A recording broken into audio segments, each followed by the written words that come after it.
Hi, Robyn D'Angelo here, licensed marriage and family therapist and relationship expert.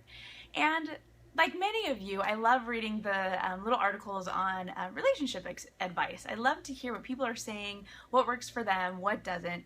And I was just reading an article that I keep saved on my computer because I think it has some really great little golden nuggets in there, and it's called 15 Ways to Stay Married for 15 Years.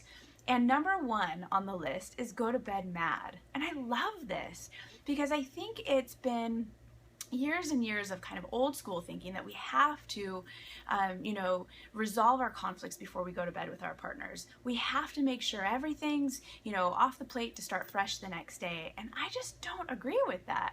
Especially, thinking about John Gottman's research that says, 69% of our problems are completely unsolvable. Right? So it's things that are going to continue to come up. We're never going to get to a place with our partner where we say, you know what? You're right. Let's just, I agree with you. Not necessarily. So I love that you can go to bed mad. And what this does is it actually kind of gives us that recalibration that I'm always talking about when it comes to conflict. It gives us an opportunity to get a good night's sleep, to let our body literally calm down, because oftentimes when we get really overwhelmed, and something happens to our body called getting flooded, where our heart rate just skyrockets, our blood pressure skyrockets, all of these physiological things happen to us, that it literally takes a physical act of relaxation and rest to get through that so that we can think rationally and have a conversation.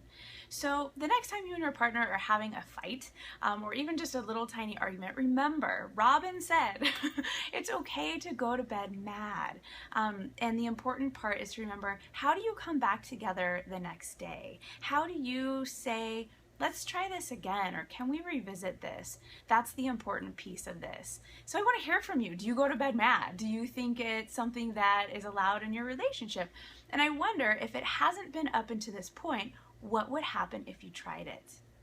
All right, you guys, I hope this was helpful.